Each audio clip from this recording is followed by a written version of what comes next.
Hace muchos siglos, hombres y mujeres incursionaron la zona de lo que hoy es Río Pico. Muestra de ello son los diferentes restos arqueológicos que se encontraron en el lugar. Las evidencias que relacionan, que dan cuenta de la presencia humana en la localidad de Río Pico desde tiempos antiguos, digamos, tienen que ver con restos óseos humanos, también artefactos líticos y pinturas rupestres, a lo cual se le suman las estructuras de piedra. Todas ellas nos hablan de cazadores-recolectores que pasaron por la zona, porque básicamente estamos hablando de cazadores-recolectores que podrían tener esta antigüedad de 1500 años, podrían ser más recientes, podrían ser tal vez más antiguas, todavía no lo sabemos. Lo que podemos decir al día de hoy es que las ocupaciones se inician en esta zona boscosa por entonces, hace 1500 años. El arte rupestre tiene que ver con este arte rupestre que sabemos que corresponde a momentos tardíos dentro de la Patagonia, que es lo que se conoce como estilo de Grecas, es un estilo geométrico. Tenemos artefactos líticos de distinta variedad, las más conocidas siempre son las puntas de proyectil, puntas de flecha, pero en realidad hay mucha variabilidad en términos de artefactos líticos. Las estructuras de piedra que podrían corresponder a lo que se conoce como chenques, es decir, a enterratorios, pero no toda estructura de piedra es un chenque, y en la localidad de Río Pico tenemos localizadas ya varias que algunas de ellas todavía no sabemos qué función cumplían.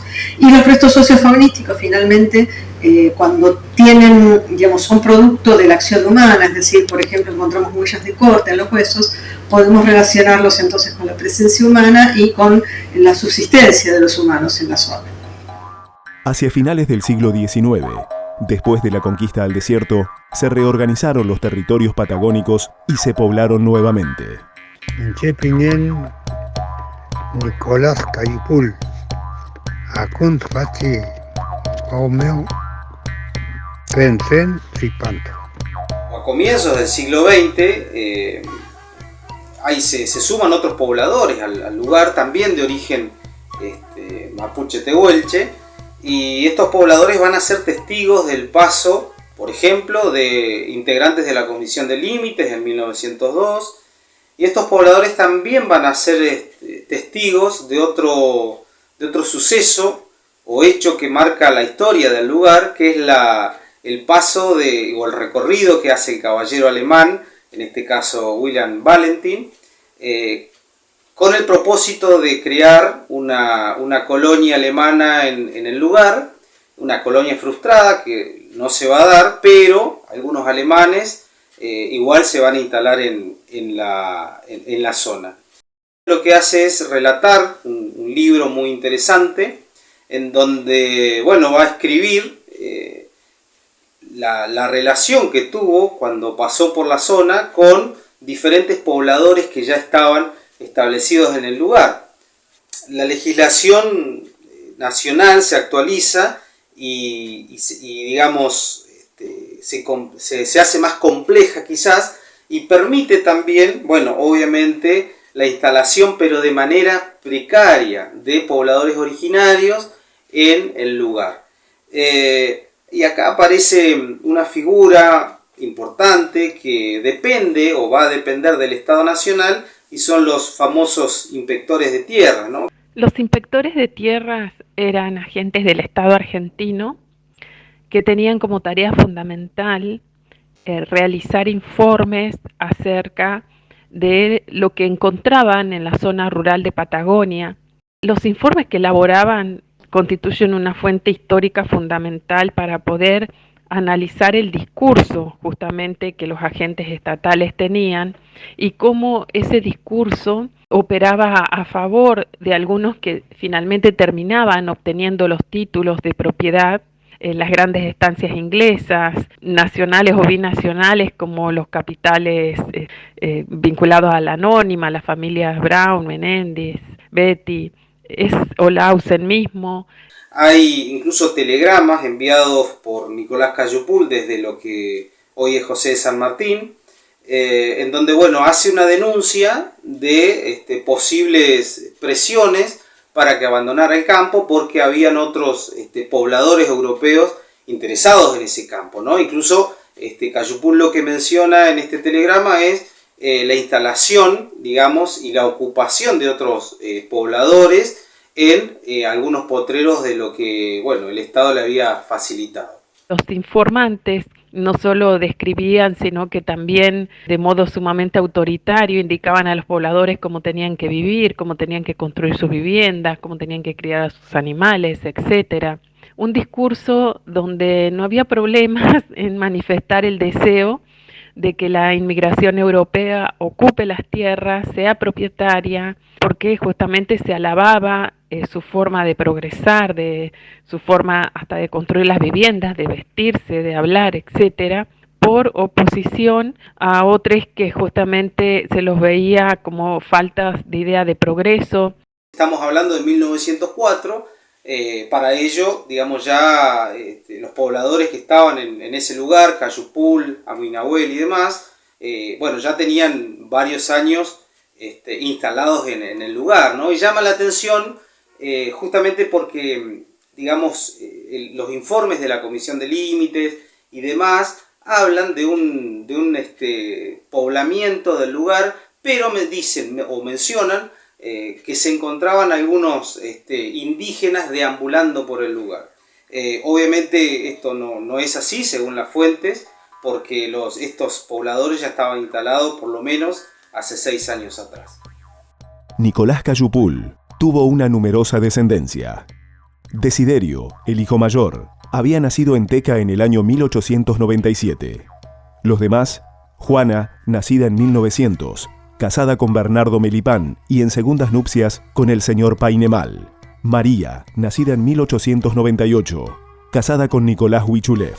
Ana, nacida en 1904, casada con Federico Kuchenschener. Agustina, nacida en 1910, casada con Uberaleo.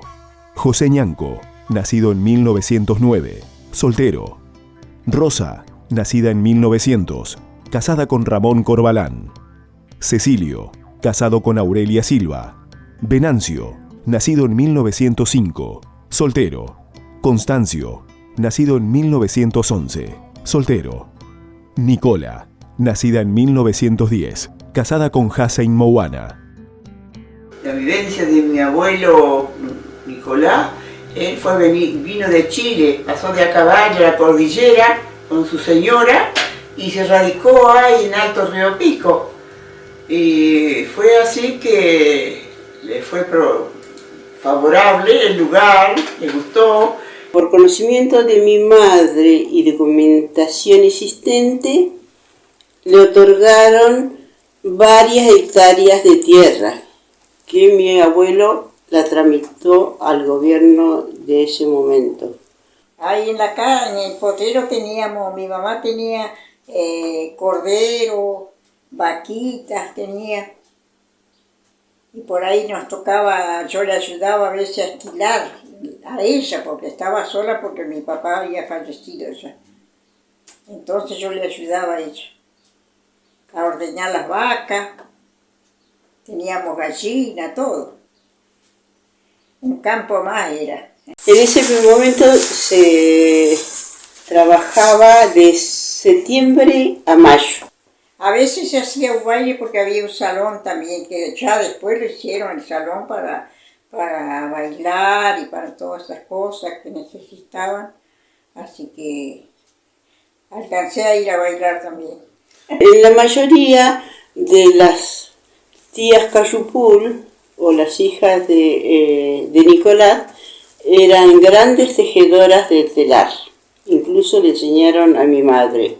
Y María, recuerdo, tía María le había regalado a mi papá una faja muy linda, un trabajo muy destacable, con sus iniciales y todo. El paisaje era todo verde y arroyitos por todos lados. casas esparcidas por distintos lugares, pero habían varias familias. En esa época estábamos nosotros, la familia Cayupul, había Kikensener, también mi familia, Pailacura. Estaban la tía Agustina, por un lado, después seguía la tía Juana, después estaba la familia Río, familia Aro, familia Contreras, y familia Belmar. Como Urrutia, Carboné. Familia Flores, del otro lado, Sepúlveda. Y Terán, Villafañe, y todos rodeaban el pueblo, la aldea de Alto Río Pico. Era una aldea linda, una linda aldea. Y bueno, ir a la escuela era para nosotros un festín. ¿Por qué? Porque nos encontrábamos con los compañeros, éramos todos uno. Saltábamos a la cuerda, jugábamos en los recreos. No, era algo que todos los días queríamos ir. Y pasábamos los arroyitos, con puentecitos de madera, muy precarios, pero para nosotros era un lujo. Nevaba mucho, yo era muy pequeña, pero me acuerdo algo. Nevaba mucho en aquellos años. Y en la escuela era un festín también, la fiesta patria, ¿no? El 25 de mayo era para... días antes se organizaban corridas de la sortija, juegos entre mujeres y varones, el juego de la aguja. Y en esta lucha por mantener la tierra, lo que hicieron varios pobladores originarios, no solamente Nicolás Cayupul, sino que lo hizo Antonio Ñanculef en Cerro Centinela, Manuel Millaguala en lo que hoy es Lago Rosario y Sierra Colorada, Mariano Epulef en Aldea Epulef, Francisco Nahuelpan en lo que es el Boquete, fue, tratar de nacionalizar, digamos, o de nacionalizarse a través, en primer lugar, de los hijos nacidos en territorio argentino, pero después una estrategia fundamental también que entiendo ellos utilizaron fue la creación de escuelas, ¿sí? De esta manera Nicolás Cayupul, por una necesidad también familiar y de relacionarse justamente con los diferentes ministerios vinculados a la tierra, lo que hace es fomentar la instalación de una escuela en su campo, ¿sí? Para ello él va a concesionar, es una palabra que aparece también en los documentos familiares, 50 hectáreas de su campo para la formación de una aldea escolar, ¿no? Esto consistía básicamente en la instalación de diferentes habitantes alrededor de la escuela, ¿sí? En donde se le facilitaba 1 hectárea a cada poblador que tenga un hijo en esta escuela. Entonces, de esa manera se escolarizaron los hijos, los nietos, los bisnietos y todos los vecinos, que más tarde obviamente se conformó este espacio como una aldea, ¿no? La aldea de Alto Río Pico. Y ahí se hizo la escuela que donó mi abuelito para que todos sus hijos, donó el terreno para que sus hijos puedan llegar ahí a la escuela y estudiar, y inclusive los nietos también. Según mamá, lo mandó a hacer nuestro abuelo a esa escuela. Claro, y donó toda esa tierra, esas hectáreas, para que se eduquen los hijos y los vecinos. Nietos y bisnietos. Para todos los vecinos también. También, después se formó una aldea. Hizo la escuela, después pidió un maestro. Una aldea escolar. Nosotros fuimos también una parte que fuimos a la escuela ahí, varios nietos de él. Así que la escuela se llama Escuela 41 de Alto Río Pico. Yo fui a la escuela esa, estudié ahí, en la escuela de Alto Río Pico. En la escuela número 41 era, ¿no? Provincial número 41. Allí tuve mis primeros pasos de la enseñanza primaria. Era una escuela rancho, con grados agrupados. Dictaban las clases hasta 4º grado. La hicieron de casquero y de barro, de madera y barro la escuela esa. Sí, y todavía creo que está en pie, parte de la escuela. La chapa la llevó de acá, bueno, de Comodoro, él, para edificar eso. Fuimos 6 hermanos. Todos estudiamos en ese colegio, en esa escuela. Cuando vieron que había una escuela ahí, llegó mucha gente, familia con hijos, claro, y formaron la aldea escolar ahí. Sí, y sabían. Eran como 20, 30 casas había. Sí, sí. Muchas familias llegaron ahí. Si bien los líderes entendieron que crear la escuela era una forma de arraigarse a la tierra, es más, se crearon muchas aldeas escolares que tenían que ver con población de pueblos originarios.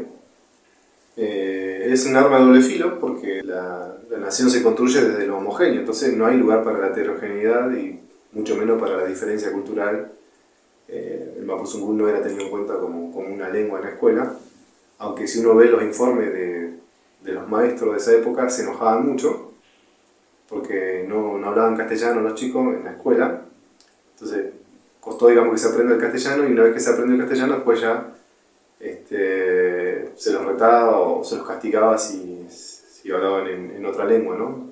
Y la escuela es un centro social de mucha actividad, y es, digamos, un lugar donde se los va a empezar a disciplinar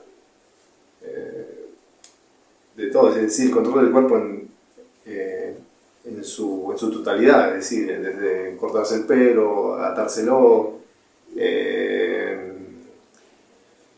las cuestiones de aseo, digamos.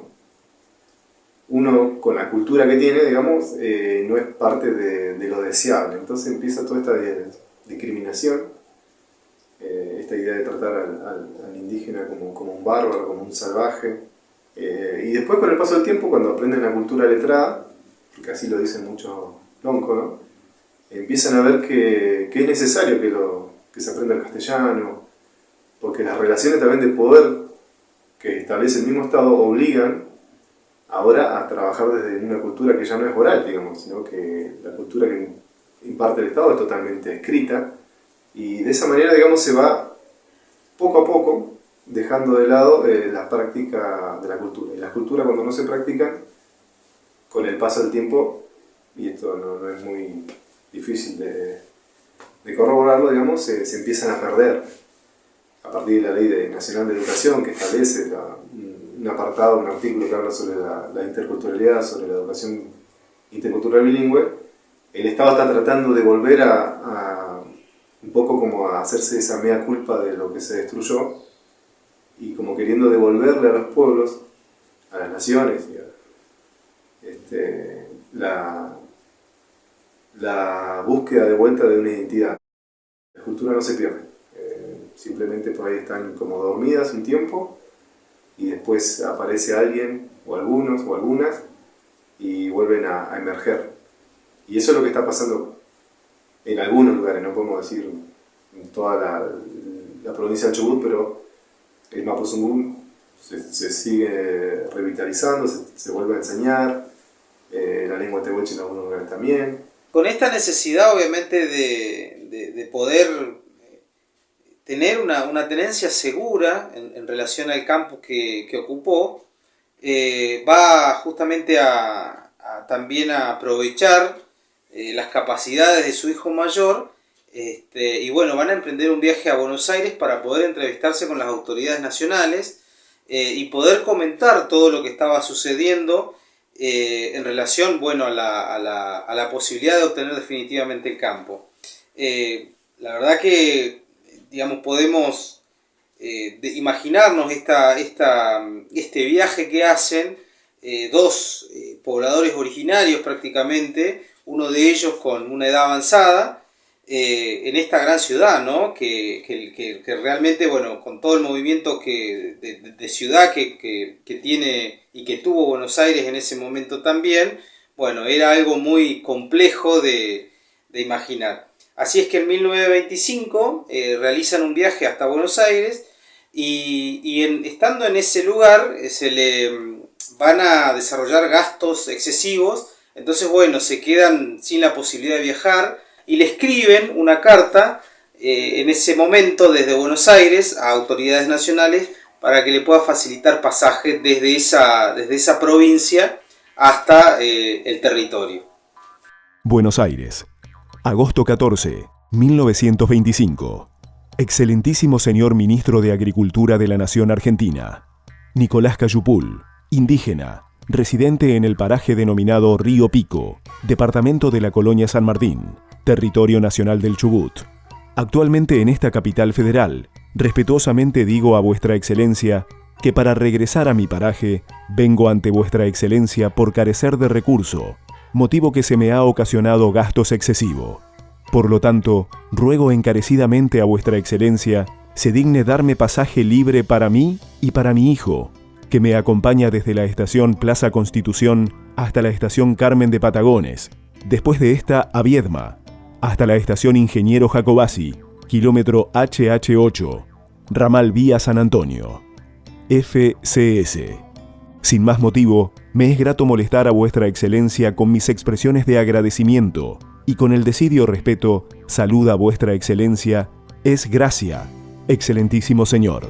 A ruego de mi señor padre Nicolás Cayupul, por no saber firmar, lo verifica su hijo Desiderio Cayupul. La lucha de los líderes fue entonces poder tener un título de propiedad, o por lo menos saber que no los iban a desalojar de esas tierras. Y es aquí que la estrategia fue ser parte de la nación creando escuelas. Y al fundar escuela, el Estado ve la intención de la inclusión, de querer ser parte de. Entonces empezó a mandar maestros, que obviamente son maestros nacionales, que vienen de Buenos Aires. Y lo que aquí, digamos, se está demostrando es que la nación también se construye desde abajo, que la nación también se construye desde los pueblos originarios, porque uno lo puede plantear tranquilamente como una estrategia para acceder a la tierra y no ser definitivamente, digamos, desterrado, como sucedió muchas veces, ¿no? con los desalojos posteriores. Porque Nahuelpan, a pesar de tener una reserva y cierta cantidad de hectáreas, en 1937 sufrió un violento desalojo y no hubo una restitución total de esa tierra, hubo una restitución parcial. Y así como hizo Nahuelpan, hicieron otros líderes que no habían prestado, digamos, esos servicios como vaquianos, pero que sí empezaron a trabajar para la gente que, buscando dónde asentarse, fue, digamos, allegándose a estos territorios nacionales. Algunos incluso venían desde lo que hoy se conoce como Chile, con arreo de ganado, y de esa manera llegan, por ejemplo, Villaguala, Manuel Villaguala, Lago Rosario, y allí él también va a implementar la misma estrategia, crear una escuela, porque la idea era esta, ¿no? Los hijos de estos pobladores que se autodenominaban muchas veces como mapuches chilenos o araucanos, al tener a sus hijos argentinos y yendo a una escuela argentina, digamos, formaban parte de esta patria, de esta nación. Y así, digamos, lo hizo también la gente de Antonio Yaculef en Cerro Centinela, Zoilo Moreira en la zona de lo que es la meseta, y podemos seguir citando esta estrategia de diferentes, digamos, líderes.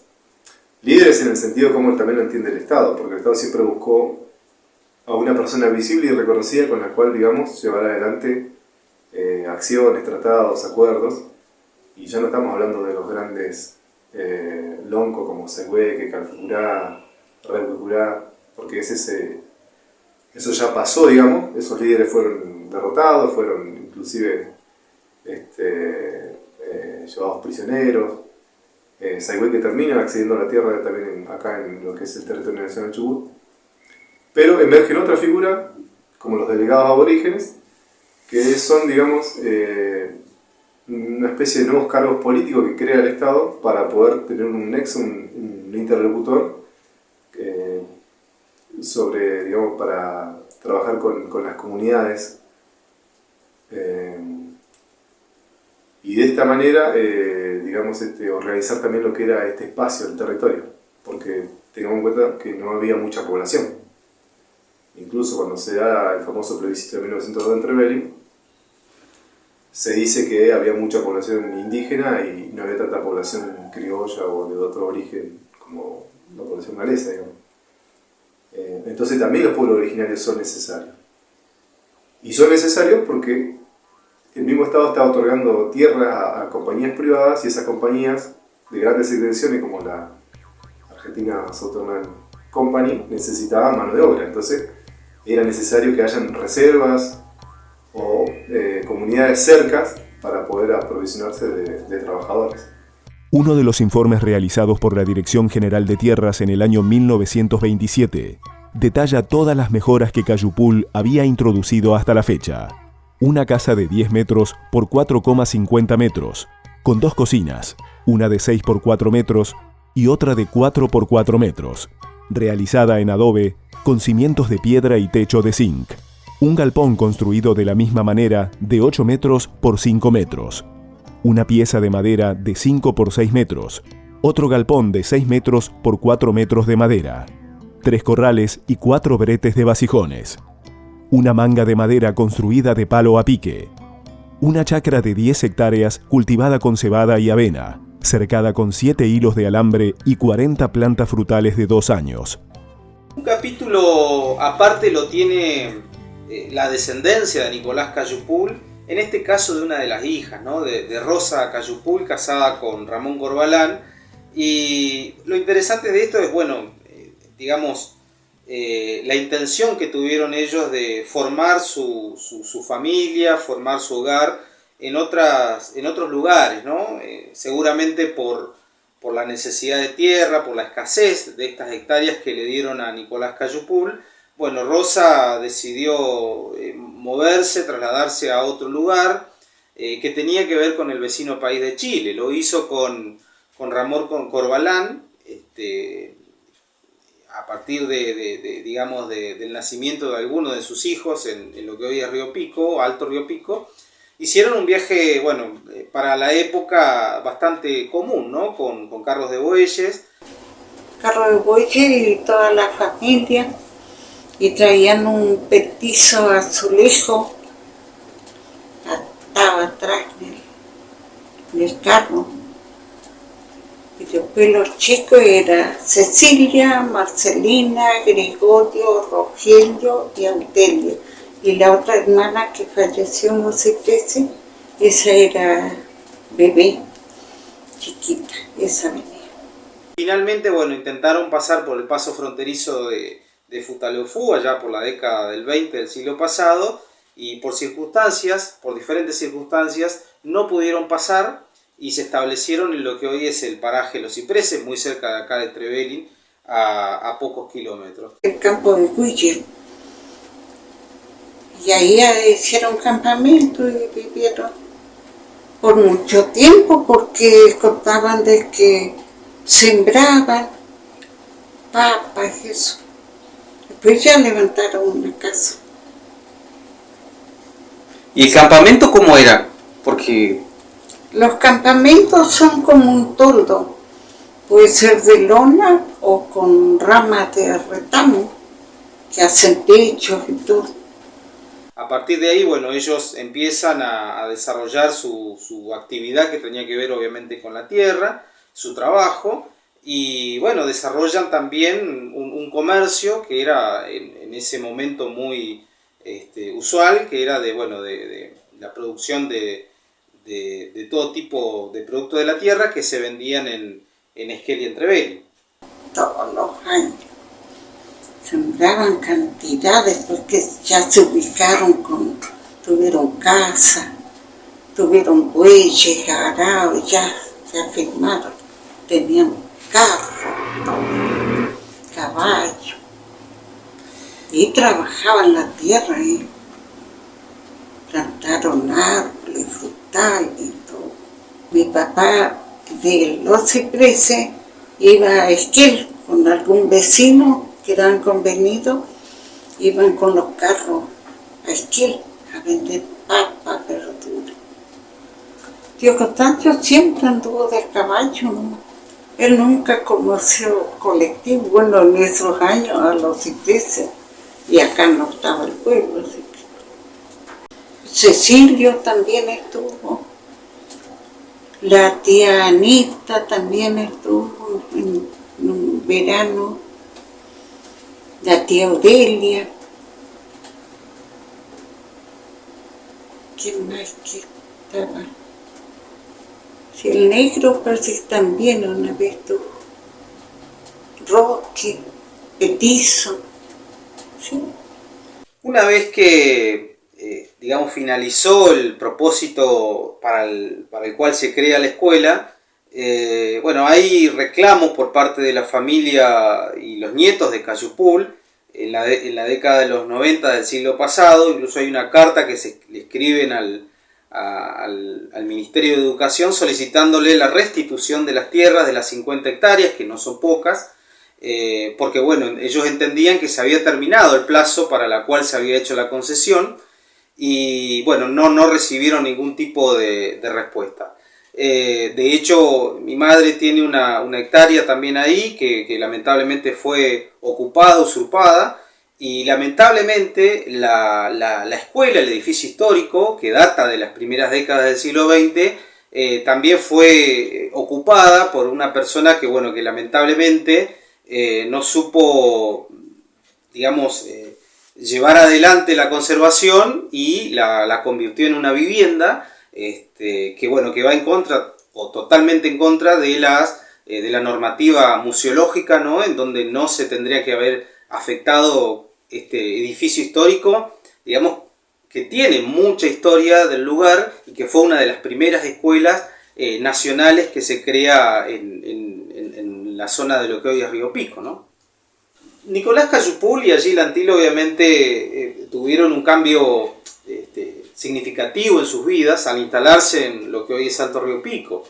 Toda la producción que sacaban, bueno, obviamente era vendida en diferentes espacios patagónicos, más que nada en lo que hoy es Comodoro Rivadavia, la lana que sacaban de las ovejas y demás. Podemos sostener que él obviamente se supo adaptar al progreso occidental y adaptarse también a este comercio que bueno, que digamos Argentina se estaba también insertando en este gran comercio mundial. Y bueno, aportaron, digamos, mucho de su trabajo. La verdad que en los documentos familiares aparece boletos de recibos, digamos, de venta de lana, de venta de madera, ¿sí? De madera de lenga, porque era un campo también que tenía todo tipo de madera, ¿no? Ya sea para la construcción de casas o también para, digamos, leña para calefacción. Entonces hubo, digamos, un aporte muy importante de este poblador para el comercio regional. Es más, hay testimonios familiares, obviamente, que se trasladaban en carretas hacia la costa a dejar todo este tipo de productos y volvían cargados con víveres para pasar todo el año, ¿no? Una vez que Cayupul fallece, en la década del 30 aproximadamente, la que se hace cargo del campo obviamente va a ser Agil Antil, ¿no? Ella va a tomar las riendas del negocio, apoyada obviamente por los hijos, en este caso por Desiderio, que es el que va a seguir gestionando, tramitando a través de escritos todo lo relacionado, digamos, al campo. Al día de hoy, la aldea de Alto Río Pico y con ella la escuela número 41 están desoladas, casi sin habitantes. Aunque el edificio donde funcionó dicha escuela y servía para reuniones sociales aún sigue en pie, como un testimonio y tratando de recordar aquellas generaciones que pasaron por sus aulas.